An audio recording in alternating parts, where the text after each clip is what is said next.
Selamat datang mendengar dan menikmati channel kami. Siapa kami?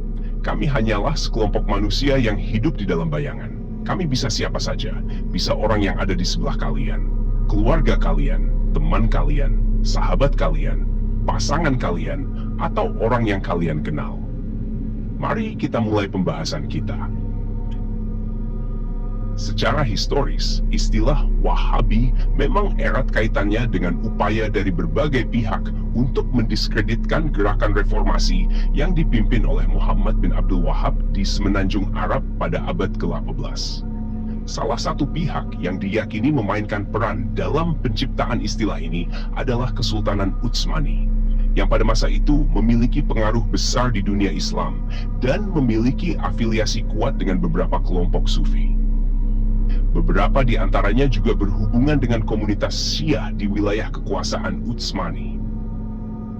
Dari sini terdapat pandangan bahwa istilah Wahabi awalnya muncul dari golongan yang merasa terancam oleh gerakan pemurnian Islam.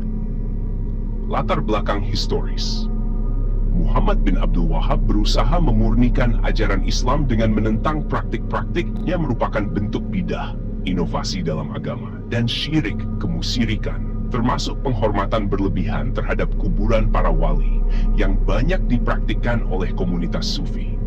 Hal ini memicu ketegangan dengan Kesultanan Utsmani yang mendukung berbagai tradisi sufi dan syiah di wilayah tertentu.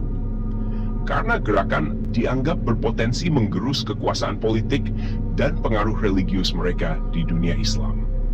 Kesultanan Utsmani pada masa itu memegang kendali atas Mekah dan Madinah, dua kota suci dalam Islam, yang menjadikan mereka sangat sensitif terhadap gerakan yang dapat merongrong otoritas mereka. Kesultanan Utsmani bersama dengan ulama tradisional yang mendukung tarekat sufi dan elemen-elemen Syiah di beberapa wilayahnya menciptakan atau mempopulerkan istilah Wahabi sebagai bagian dari upaya untuk mendemonisasi gerakan Muhammad bin Abdul Wahab. Ini dilakukan untuk menjaga status quo dan memastikan bahwa gerakan reformasi ini tidak memengaruhi legitimasi religius dan politik Utsmani di kawasan tersebut. Dengan mencap gerakan ini sebagai Wahabi, mereka dapat mengisolasi pengaruh dan memperkuat citra gerakannya sebagai penyimpangan atau ancaman bagi tatanan Islam yang ada. Penggunaan oleh kolonial Belanda. Dalam konteks kolonialisme di Nusantara, Belanda menghadapi tantangan dari gerakan-gerakan Islam yang kuat, termasuk gerakan pembaharuan yang terinspirasi oleh pemikiran Muhammad bin Abdul Wahab. Belanda sangat menyadari potensi ancaman dari gerakan Islam yang anti-kolonial, terutama di wilayah yang lebih puritan, dan menentang berbagai bentuk kekuasaan non-Muslim. Istilah Wahabi kemudian digunakan oleh Belanda untuk menstigma kelompok-kelompok yang dianggap berbahaya bagi otoritas kolonial. Dengan melabeli kelompok-kelompok perlawanan Islam sebagai Wahabi, Belanda mencoba menciptakan citra bahwa mereka adalah kelompok radikal atau ekstrem yang berbahaya, baik dari segi agama maupun politik. Penggunaan istilah ini oleh Belanda adalah strategi untuk menciptakan jarak antara kelompok-kelompok Islam reformis dengan massa Muslim yang lebih luas, sehingga memudahkan Belanda dalam mengendalikan gerakan-gerakan tersebut. Penggunaan oleh PKI pada abad ke-20, Partai Komunis Indonesia, PKI, juga menggunakan istilah Wahabi sebagai alat propaganda politik untuk menyerang kelompok-kelompok Islam yang mereka anggap konservatif dan anti-komunis. PKI melihat bahwa kelompok-kelompok Islam tertentu, terutama yang cenderung pada pemurnian ajaran agama dan menolak ide-ide sekuler atau komunis, bisa menjadi ancaman bagi perjuangan ideologi mereka. Dengan mencap lawan-lawan politiknya sebagai Wahabi, PKI berusaha mendiskreditkan mereka dengan menyematkan konotasi radikal atau ekstrem dan mengasingkan mereka dari dukungan masyarakat luas. Buya Hamka menuliskan dalam buku Dari Pembendaharaan Lama, beliau menuliskan, "Seketika terjadi pemilihan umum, orang telah menyebut-nyebut kembali yang baru lalu untuk alat kampanye, nama Wahabi. Ada yang mengatakan bahwa Masyumi itu adalah Wahabi, sebab itu jangan pilih orang Masyumi. Pihak komunis pernah turut serta pula menyebut-nyebut Wahabi dan mengatakan bahwa Wahabi itu dahulu telah datang ke Sumatera. Dan orang-orang Sumatera yang memperjuangkan Islam di tanah Jawa ini adalah dari keturunan kaum Wahabi. Memang sejak abad ke-18, sejak gerakan Wahabi timbul di pusat tanah Arab, nama Wahabi itu telah menggegerkan dunia. Kerajaan Turki yang sedang berkuasa takut kepada Wahabi. Karena Wahabi adalah permulaan kebangkitan bangsa Arab sesudah jatuh pamornya karena serangan bangsa Mongol dan Tartar ke Baghdad. Dan Wahabi pun ditakuti oleh bangsa-bangsa penjajah, karena apabila dia masuk ke suatu negeri, dia akan mengembangkan mata penduduknya menentang penjajahan. Sebab faham Wahabi ialah meneguhkan kembali ajaran tauhid yang murni, menghapuskan segala sesuatu yang akan membawa kepada syirik. Sebab itu timbullah perasaan tidak ada tempat takut melainkan Allah. Wahabi adalah menentang keras kepada jumud, yaitu memahamkan agama dengan membeku. Orang harus kembali kepada Al-Quran dan Al-Hadits. Ajaran ini telah timbul bersamaan dengan timbulnya kebangkitan revolusi Prancis di Eropa. Dan pada masa itu juga infiltrasi dari gerakan ini telah masuk ke tanah Jawa. Pada tahun 1788 di zaman pemerintahan Paku Buwono keempat, yang lebih terkenal dengan gelaran Sunan Bagus, beberapa orang penganut faham Wahabi telah datang ke tanah Jawa dan menyiarkan ajarannya di negeri ini. Bukan saja mereka itu masuk ke Solo dan Yogyakarta, tetapi mereka pun meneruskan juga penyiaran fahamnya di Cirebon, Batam, dan Madura. Mereka mendapat sambutan baik sebab terang anti penjajahan.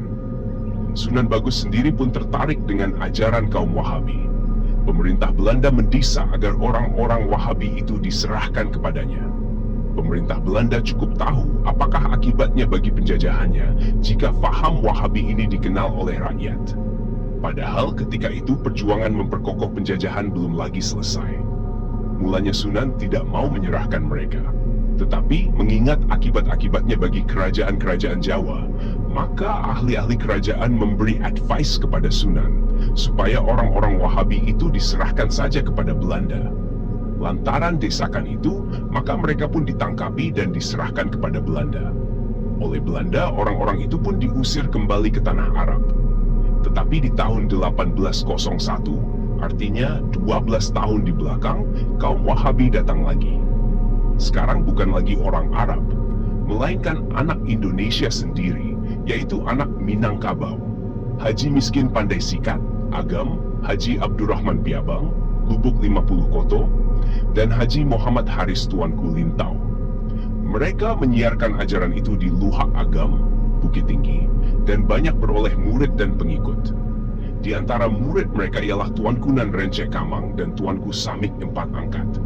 Akhirnya gerakan mereka itu meluas dan melebar sehingga terbentuklah kaum Paderi yang terkenal. Di antara mereka ialah Tuanku Imam Bonjol. Maka terjadilah perang Paderi yang terkenal itu. 37 tahun lamanya mereka melawan penjajahan Belanda. Bila mana di dalam abad ke-18 dan 19 gerakan Wahabi dapat dipatahkan. Pertama, orang-orang Wahabi dapat diusir dari Jawa. Kedua, dapat dikalahkan dengan kekuatan senjata. Namun di awal abad ke-20, mereka muncul lagi. Di Minangkabau timbullah gerakan yang dinamai kaum muda. Di Jawa datanglah Kiai Haji Ahmad Dahlan dan Syekh Ahmad Surkati. Kiai Haji Ahmad Dahlan mendirikan Muhammadiyah. Syekh Ahmad Surkati dapat membangun semangat baru dalam kalangan orang-orang Arab. Ketika dia mulai datang, orang Arab belum pecah menjadi dua, yaitu Arabitah Alawiyah dan Al-Irsyad. Bahkan yang mendatangkan Syekh itu kemari adalah dari kalangan yang kemudiannya membentuk Arabitah Adawiyah. Musuhnya dalam kalangan Islam sendiri, pertama ialah kerajaan Turki, kedua kerajaan Syarif di Mekkah, ketiga kerajaan Mesir. Ulama-ulama pengambil muka mengarang buku-buku buat mengafirkan Wahabi. Bahkan ada di kalangan ulama itu yang sampai hati mengarang buku mengatakan bahwa Muhammad bin Abdul Wahab, pendiri faham ini, adalah keturunan Musailamah Al-Kahzab. Pembangunan Wahabi pada umumnya adalah bermazhab Hambali, tetapi faham itu juga dianut oleh pengikut mazhab Syafi'i, seperti kaum Wahabi Minangkabau, dan juga penganut mazhab Hanafi, seperti kaum Wahabi di India. Sekarang Wahabi dijadikan alat kembali oleh beberapa golongan tertentu untuk menekan semangat kesadaran Islam yang bukan surut ke belakang di Indonesia ini, melainkan kian maju dan tersiar. Kebanyakan orang Islam yang tidak tahu di waktu ini, yang dibenci bukan lagi pelajaran Wahabi, melainkan nama Wahabi. Soekarno dalam surat-surat dari ND-nya, kelihatan bahwa fahamnya dalam agama Islam adalah banyak mengandung anasir Wahabi. Kaum komunis Indonesia telah mencoba menimbulkan sentimen umat Islam dengan membangkit-bangkit nama Wahabi. Padahal seketika terdengar kemenangan gilang gemilang yang dicapai oleh Raja Wahabi Ibnu Saud yang mengusir kekuasaan keluarga Syarif dari Mekkah, umat Islam mengadakan kongres besar di Surabaya dan mengetok kawat mengucapkan selamat atas kemenangan itu, 1925. Sampai mengutus 2 orang pemimpin Islam dari Jawa ke Mekkah, yaitu H.O.S. Cokro Aminoto dan Kiai Haji Mas Mansur. Dan Haji Agus Salim datang lagi ke Mekkah tahun 1927. Karena tahun 1925 dan tahun 1926 itu belum lama, baru 50 tahun lebih saja, maka masih banyak orang yang dapat mengenangkan bagaimana pula hebatnya reaksi pada waktu itu, baik dari pemerintah penjajahan maupun dari umat Islam sendiri yang ikut benci kepada Wahabi. Karena hebatnya propaganda kerajaan Turki dan ulama-ulama pengikut Syarif. Sekarang pemilihan umum yang pertama sudah selesai. Mungkin menyebut-nyebut Wahabi dan membusuk-busukannya ini akan disimpan dahulu untuk pemilihan umum yang akan datang. Dan mungkin juga propaganda ini masuk ke dalam hati orang sehingga gambar-gambar figur nasional seperti Tuanku Imam Bonjol dan Kiai Haji Ahmad Dahlan diturunkan dari dinding. Dan mungkin perkumpulan-perkumpulan yang memang nyata kemasukan faham Wahabi seperti Muhammadiyah, Al-Irsyad, Persis, dan lain-lain diminta supaya dibubarkan saja. Kepada orang-orang yang membangkit-bangkit bahwa pemuka-pemuka Islam dari Sumatera yang datang memperjuangkan Islam di tanah Jawa ini adalah penganut atau keturunan kaum Wahabi.